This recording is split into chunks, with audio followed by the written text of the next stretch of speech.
How to change scroll direction on Oneplus. Hi everyone, I'm here to assist you today. Without any delay, let's jump right in. Hold on to your home screen on your phone.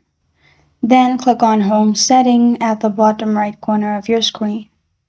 In here, you will find option of Quick Search Gesture. Click on it.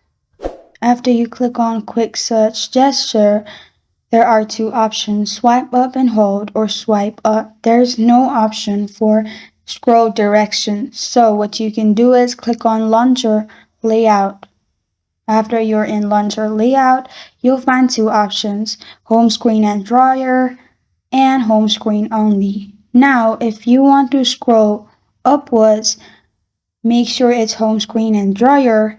But if you want to change the direction, you can simply add Home Screen Only. After you have done that, you can just scroll to the left or right for direction. And this is how to change scroll direction on Oneplus. Thank you for joining me today. If this video helps you out, please leave a like and subscribe for more. Got a question or want to suggest a topic? Comment below. Thank you for watching.